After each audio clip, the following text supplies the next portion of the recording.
E hoje nós estaremos meditando em Oséias capítulo 9. Seja bem-vindo ao canal A Lâmpada para os Meus Pés.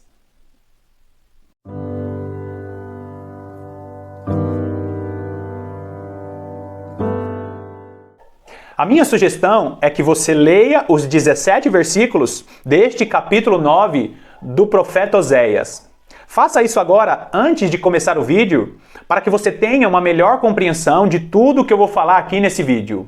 Eu não vou estar pontuando cada versículo, para que este vídeo não fique um vídeo grande, não fique um estudo longo e maçante. Eu particularmente amo a palavra de Deus e ficaria horas meditando nas Sagradas Escrituras. Mas eu sei que nem todas as pessoas gostam disso. É por isso que a ideia desses vídeos a respeito do profeta Oséias é meditar em pontos específicos, para que nós entendamos que Deus é poderoso para falar na época do profeta Oséias, e ao mesmo tempo que ele falava para aquela época, ele estava falando conosco e também para situações do tempo do fim. Então a minha sugestão é que você leia os 17 versículos antes de começar esse vídeo. Combinado? Então vamos lá. Oséias capítulo 9, a partir do versículo 1, diz assim: Não te alegres, ó Israel, até saltar como os povos, porque te foste do teu Deus como uma meretriz. Amaste a paga sobre todas as eiras de trigo. Versículo 2: A eira e o lagar não os manterão, e o mosto lhes faltará. Bom, nestes dois primeiros versículos nós vemos Deus falando para o povo de Israel: não adianta você se alegrar com as coisas que você tem, com as provisões. Aqui ele fala a respeito de eira e fala a respeito de lagar. Eira é o local onde o trigo era malhado. Lagar era o local onde as uvas eram pisadas. Na verdade, ainda acontece isso, né? A eira, local de malhar o trigo. Lagar, o local de pisar as uvas. Quando ele cita trigo e uva, aqui neste contexto, ele está falando a respeito das provisões. Deus é o Deus da provisão, e toda a provisão que nós temos vem do nosso Deus. E ele diz que as nações se alegravam porque tinham ali muitas provisões, porque eram nações prósperas, e Deus está falando para Israel: não se alegre por causa disto, porque o mosto lhe faltará, ou o vinho lhe faltará. Aqui nós vemos também uma mensagem espiritual. O vinho, na palavra de Deus, representa a alegria. E Deus está falando para Israel: vai acabar a alegria, porque vocês estão agindo como uma meretriz. E mais uma vez, aqui o profeta Oséias fala a respeito da prostituição espiritual do povo de Israel, quando ele diz que eles estão agindo como uma meretriz. Eles obtinham o favor dos outros povos, e se misturavam ali com os outros povos e adoravam a deuses estranhos. Olha o versículo 3. Na terra do Senhor não permanecerão, mas Efraim tornará ao Egito e na Assíria comerão comida imunda. Os israelitas se gabavam de todas as provisões que eles tinham. E aqui o Senhor está falando: vocês vão embora, vocês vão sair desta terra que eu os coloquei, e vocês irão para o Egito. Quando o Senhor fala a respeito do Egito, ele não está falando do Egito que eles sairiam e iriam para o Egito literalmente. Mas o Egito representa o sistema do mundo, tudo aquilo que este mundo caído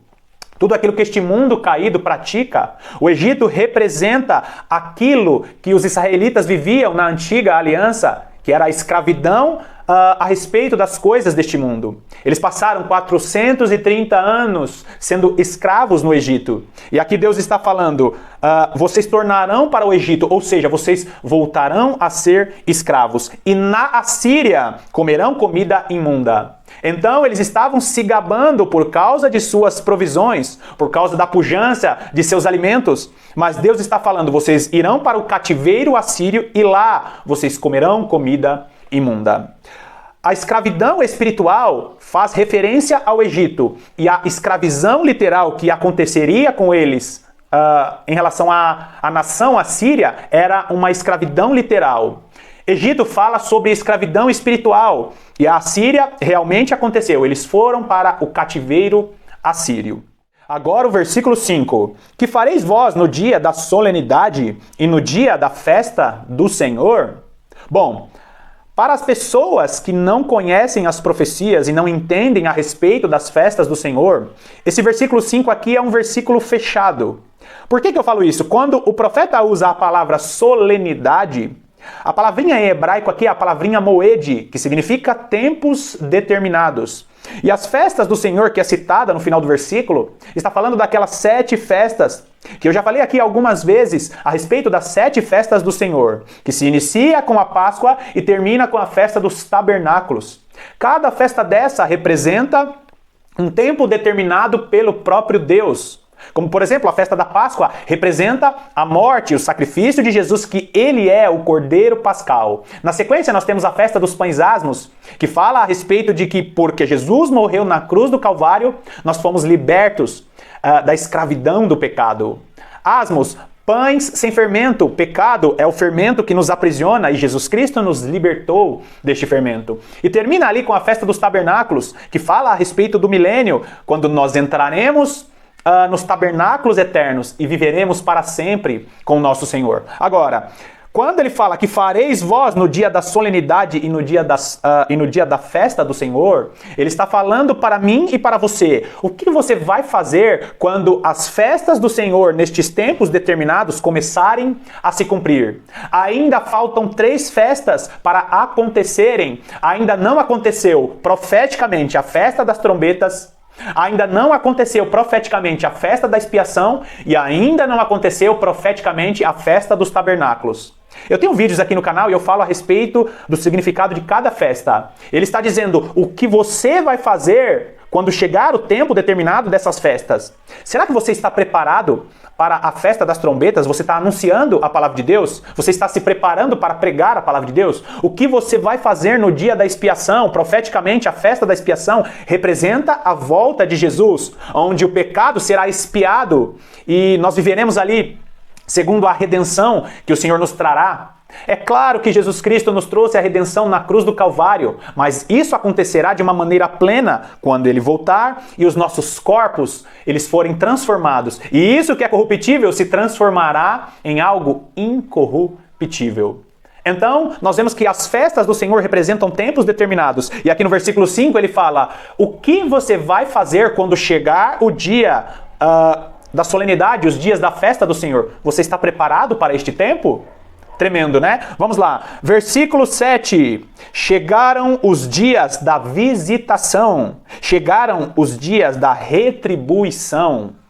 Este dia da visitação é um dia que fala a respeito da inspeção de Deus. Essa palavrinha visitação no hebraico, ela também representa o dia da inspeção. E qual seria o dia da inspeção? O dia que o nosso Senhor Deus, ele supervisionará os corações para saber se nós estamos preparados para o dia da retribuição.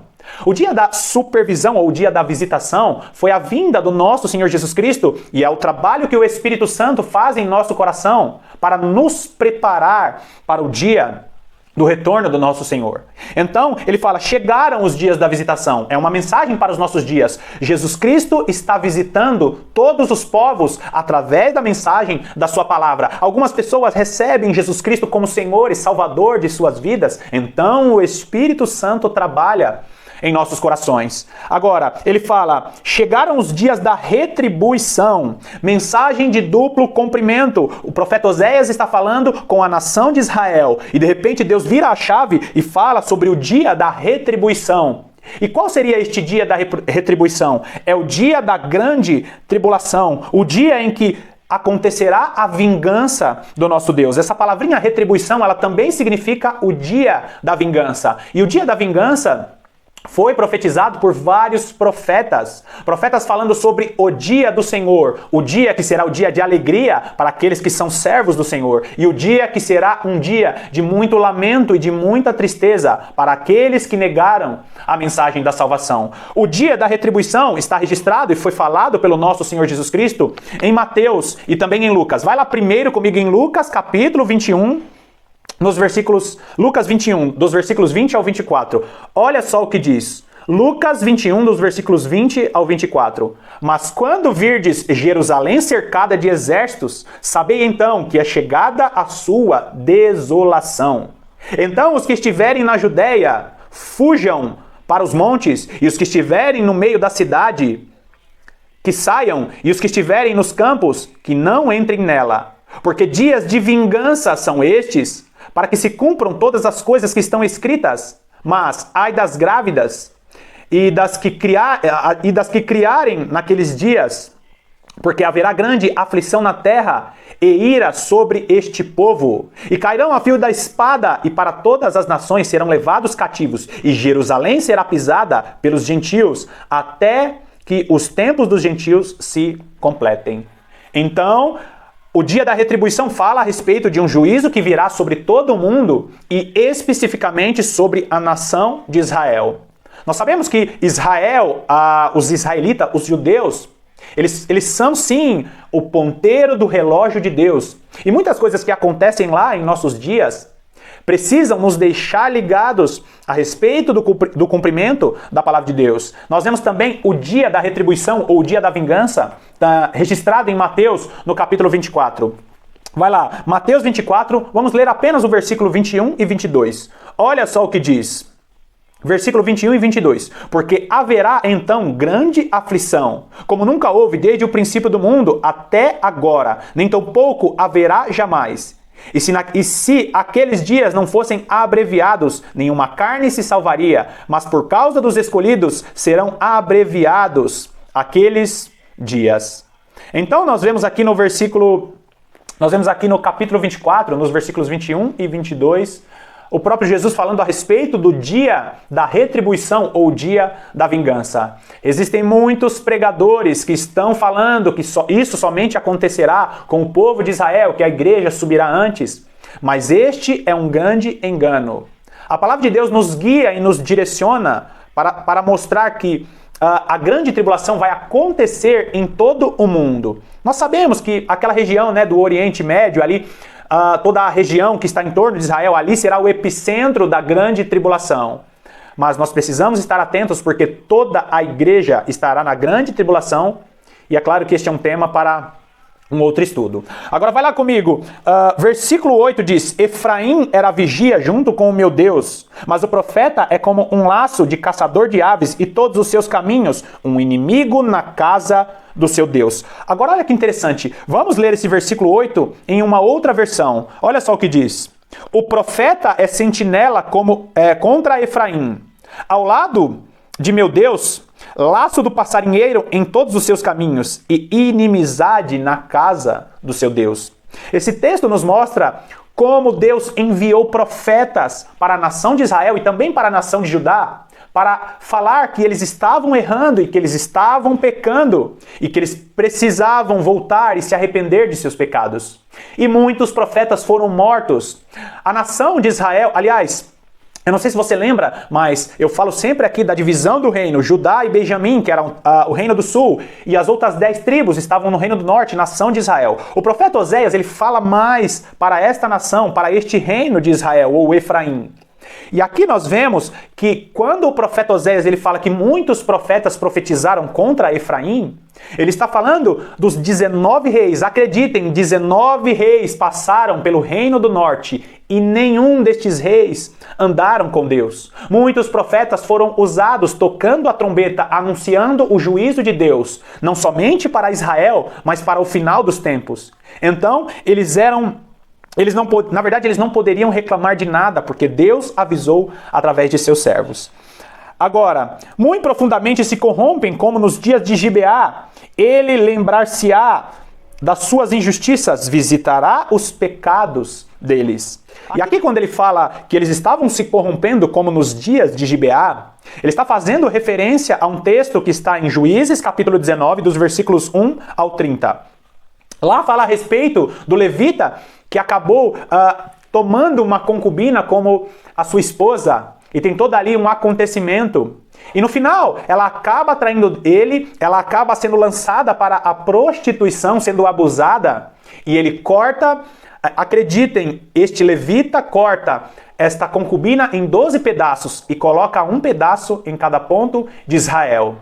Aqui o texto está fazendo referência a essa passagem de Juízes, dando a entender que Israel seria dividida entre as nações por causa de suas prostituições e por causa de seus desvios. O levita representa aqueles que pregam a palavra de Deus, os responsáveis pela obra de Deus.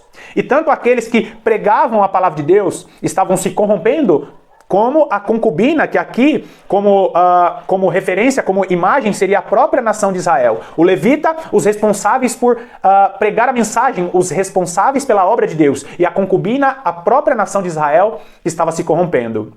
Aconselho que você leia esse texto de Juízes, capítulo 19. Agora, versículo 10. Achei Israel como uvas no deserto. Vi a vossos pais como fruta temporã da figueira e do seu princípio. Mas eles foram para Baal Peor e se corromperam, e essa coisa vergonhosa, e se tornaram abomináveis como aquilo que amaram. Aqui também ele faz referência a respeito de um texto que está em Números, capítulo 25, dos versículos 1 a 5. Lá, os israelitas, na época de Moisés, se corromperam com as mulheres moabitas. E mais uma vez, eles não só se corromperam fisicamente, eles tiveram ali relacionamentos amorosos, se prostituíram com as mulheres moabitas e também foram influenciados por essas mulheres e passaram a adorar deuses estranhos. Nós vemos aqui que Deus, através do profeta Oséias, está condenando a promiscuidade, né? Quando você trai a esposa, quando você se deita com mulheres que não estão de acordo com a direção de Deus, prostituição física, e em seguida eles cometeram a prostituição espiritual, sacrificando e adorando a outros deuses. E nós sabemos que só existe um Deus, um único Deus, digno de honra e digno de glória. Agora, vai lá comigo no versículo 12. Ainda que venham a criar seus filhos, eu os privarei deles, para que não fiquem em um homem, porque também ai deles quando deles me apartar. Efraim, assim como Vitiro, está plantado em um lugar deleitoso, mas Efraim levará os seus filhos ao matador. O profeta Oséias, em várias passagens, eles falam a respeito dos filhos dos israelitas. Usa termos como filhos estranhos, filhos bastardos. Aqui ele usa que os efraimitas, né, os israelitas, levariam seus filhos ao matador. E existe algo muito sério aqui, porque quando os pais, eles não ensinam os seus filhos, através da sua maneira de viver, que existe somente um Deus, eles condenam aquela geração. Nós estamos vendo exatamente isso, uma geração crescendo e aprendendo que a família é algo totalmente contrário àquilo que está descrito na palavra de Deus. Nós estamos vendo uma geração crescendo, aprendendo que não precisam depender de Deus, que não existe um Senhor, que não existe um Salvador. Todas as vezes que os pais não ensinam os seus filhos a servirem a Deus, eles estão condenando a geração à perdição eterna. Sabe quando você olha para pessoas que não conheceram a palavra de Deus, e elas estão sendo condenadas por causa disso?